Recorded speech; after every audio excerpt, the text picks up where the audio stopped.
Even though my formal role as an educator is leading a composition department within a classical framework, my career began in pop music. I find myself in the privileged position of being an outsider able to observe a particular community from the inside. The UK Conservatoires have been grappling for some years with the idea of teaching pop music. And this year, in fact, there is a new pop course at the Royal Northern College of Music, one of the more traditional institutions. Despite my own musical background, however, I have for many years been uncomfortable with the prospect of teaching pop music in the Conservatoire, and I'm using this presentation as an opportunity to explore the reasons behind this discomfort. Every November for the past 14 years, I've interviewed candidates for entrance onto one of our composition courses. My favourite part of the interview is when we say to the candidate, or when we ask the candidate, what kind of music do you like? It's often perceived as a loaded question, with the candidates trying to second guess what they think the right answer is.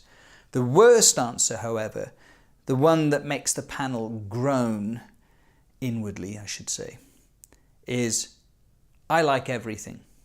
This is probably familiar to many of you. And of course, the person who says that they like everything tends to have listened to the least, or at least the narrowest range of music. Towards the end of the interview, we asked them, do they have any questions of their own? And this year, someone asked me a question that completely took me by surprise, completely shocked me. Someone asked me, what kind of music do you like? Well, I was able to list lots of things, but it might have been more useful and certainly more entertaining if I could have prepared something to listen to. So today, as an experiment, I've compressed my musical tastes into 1 minute. Years 94 in my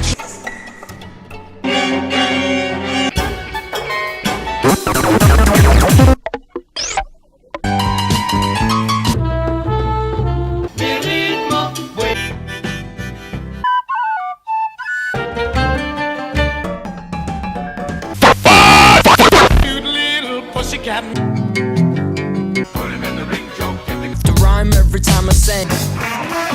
And you make me talk.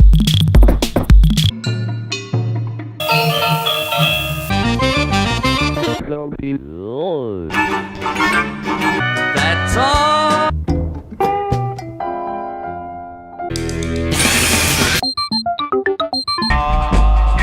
It's gotta hold things up.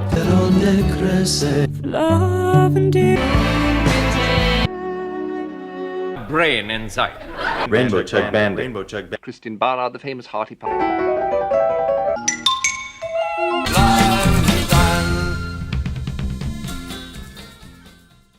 That was 45 pieces of music I like in 1 minute 12 seconds.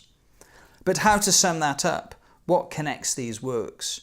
What, for example, is the relationship between the folkloric music of Colombia's Caribbean coast, Penderecki's First String Quartet, Graham Parsons' country songs, minimal techno, and Mike Patton's, I suppose you could describe it as lo-fi sampler abuse?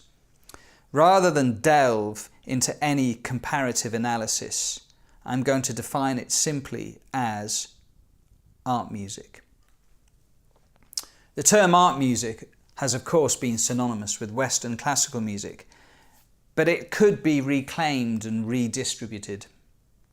The Oxford English Dictionary defines art as the expression or application of human creative skill and imagination. The definition of creative is relating to or involving the use of the imagination or original ideas. So we have creative skill, imagination, original ideas. So when I reflect upon my own musical choices, I find that I'm often drawn to things because they represent the first version of an idea, or are somehow instrumental in helping an idea rise to prominence. I'm experiencing an intellectual appreciation of the art, which may or may not coincide with an overt emotional response. So for a little amusement, let's test some music and see if it qualifies as art music.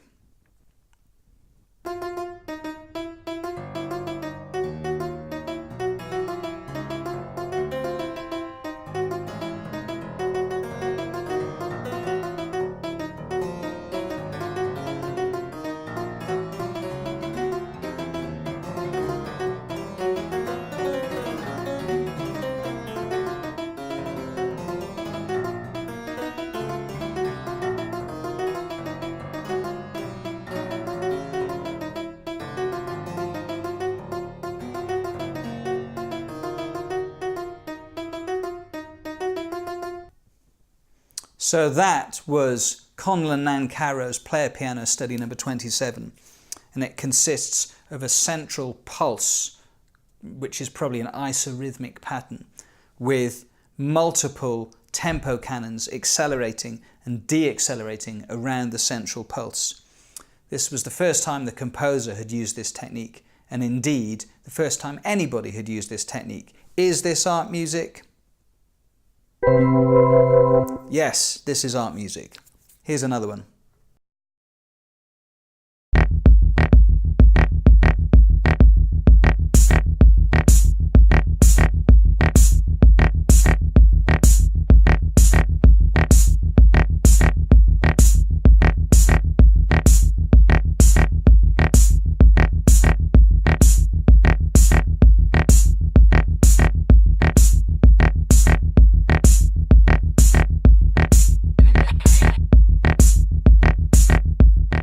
That was a track from the late 90s, released on a label from Cologne called Compact.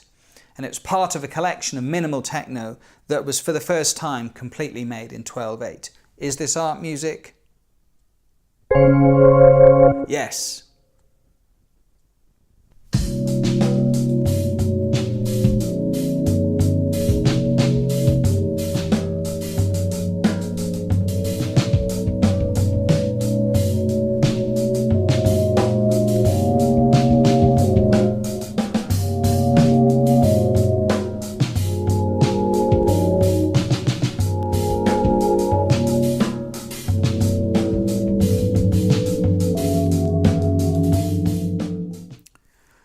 That was Human Chain from 1986, the first album under that name by Django Bates and Steve Arguelles.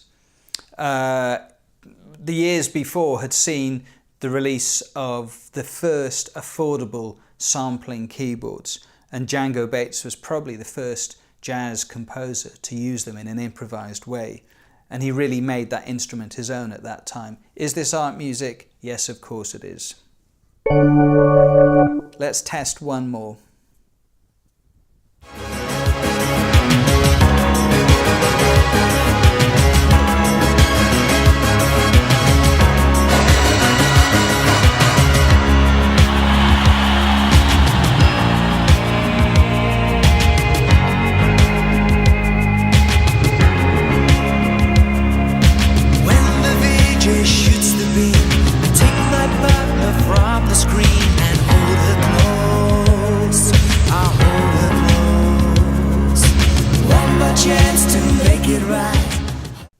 That was Dollar from 1982, probably the music I hated more than any other when I was a teenager.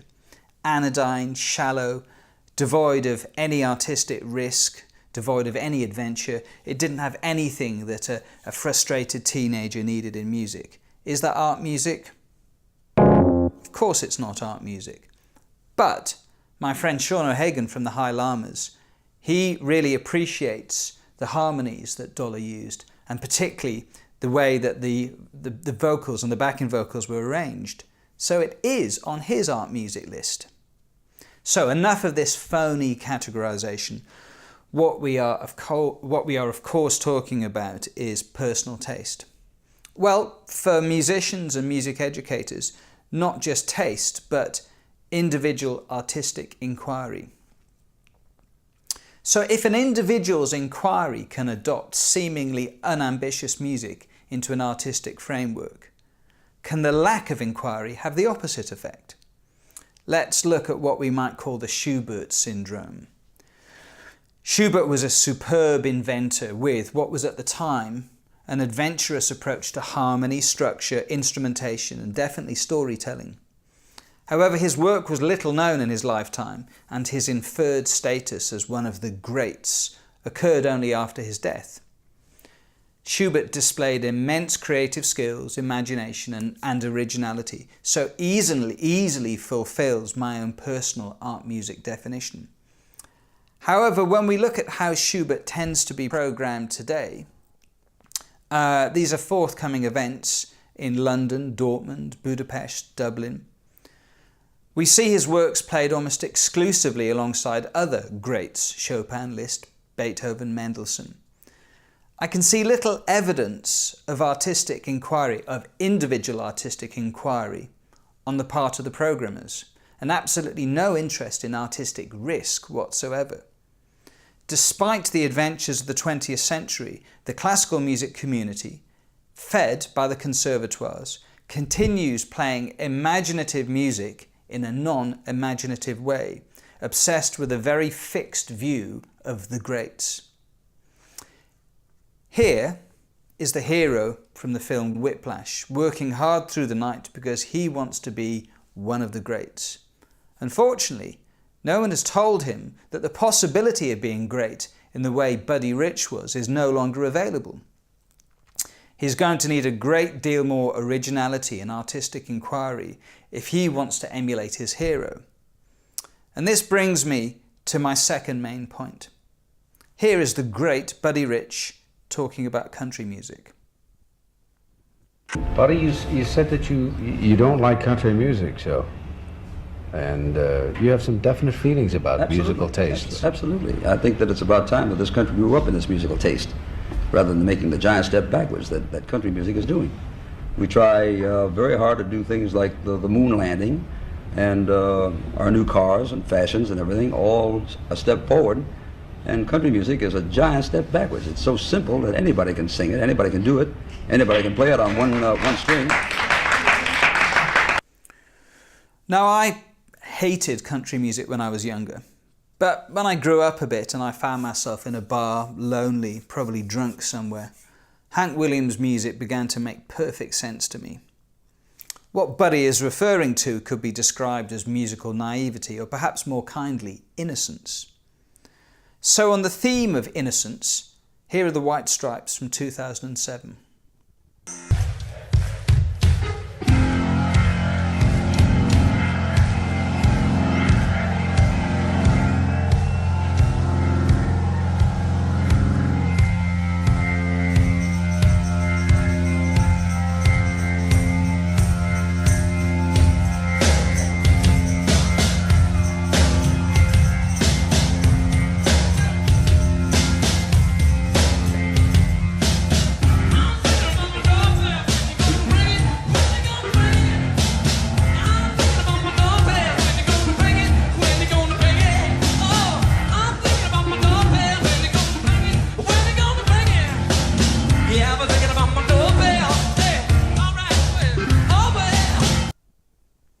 So let's imagine an earlier version of the White Stripes applying to a pop music course. Jack, he's a great songwriter, great guitarist, great singer. He'll get in, no problem. Meg, on the other hand, is in the band precisely because her playing is, in Jack's words, childlike. She's certainly going to struggle with her rudiments. And of course, this combination is entirely the point of the band. But if we view them through the lens of our current assessments, we'll have to sack Meg. Who'll take over? The White Stripes featuring Dave Weckl? Shame Buddy Rich is no longer with us. Here's Kurt Cobain's favourite singer, Daniel Johnston. When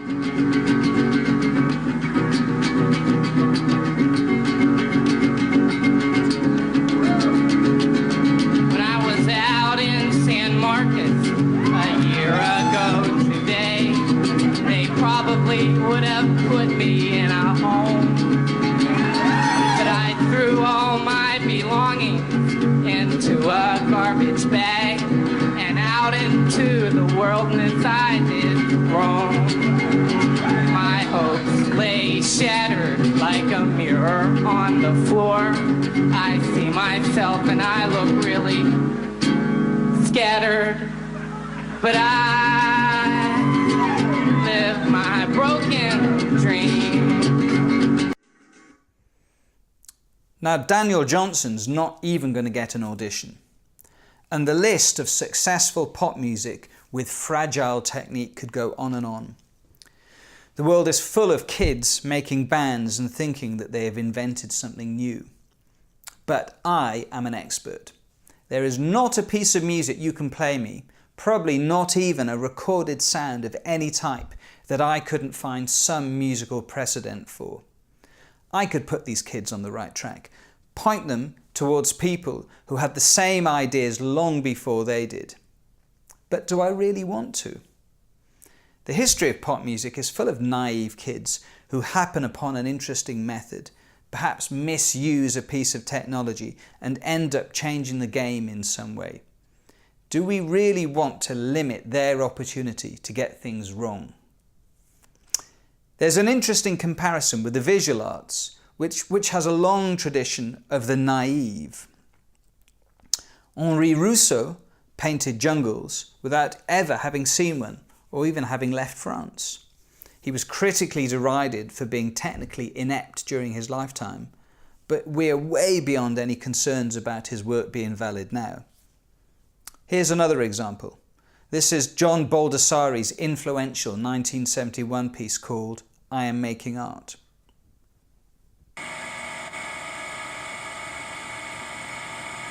I am making art. I am making art. I am making art. I am making art. I am making art.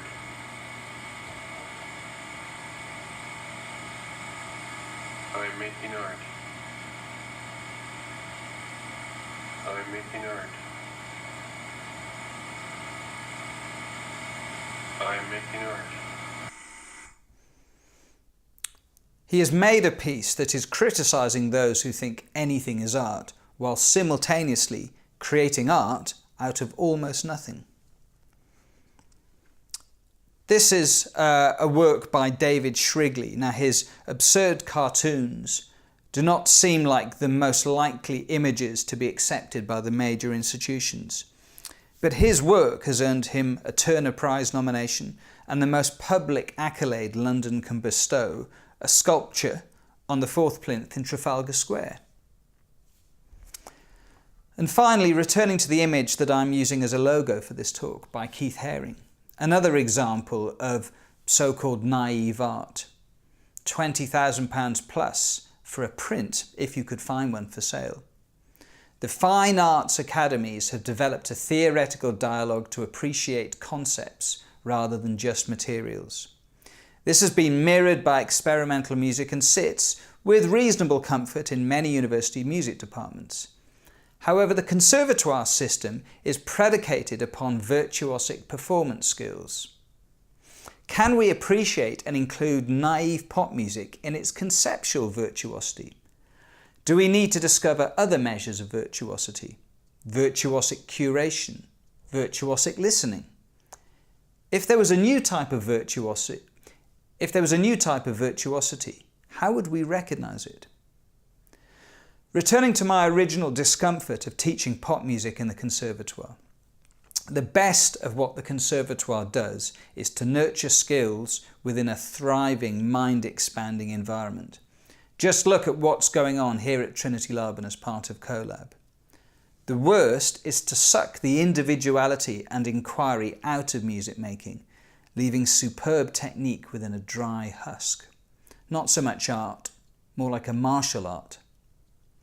At this point, I should say that my own view here might seem quite naive. There are many institutions dealing brilliantly with these ideas, from Goldsmiths up the road in New Cross, or the Rhythmic Conservatory in Copenhagen. Working through these issues, I've realised that my concerns are nothing to do with pop music. In fact, nothing to do with genre at all. I know what interests me, and I know what skills I have to offer as an educator. I care less about what kind of music is taught. What I really care about is that the concept of the artist as someone with creative skills, imagination and original ideas, with all the risks that entails, is not forgotten. Thank you for listening.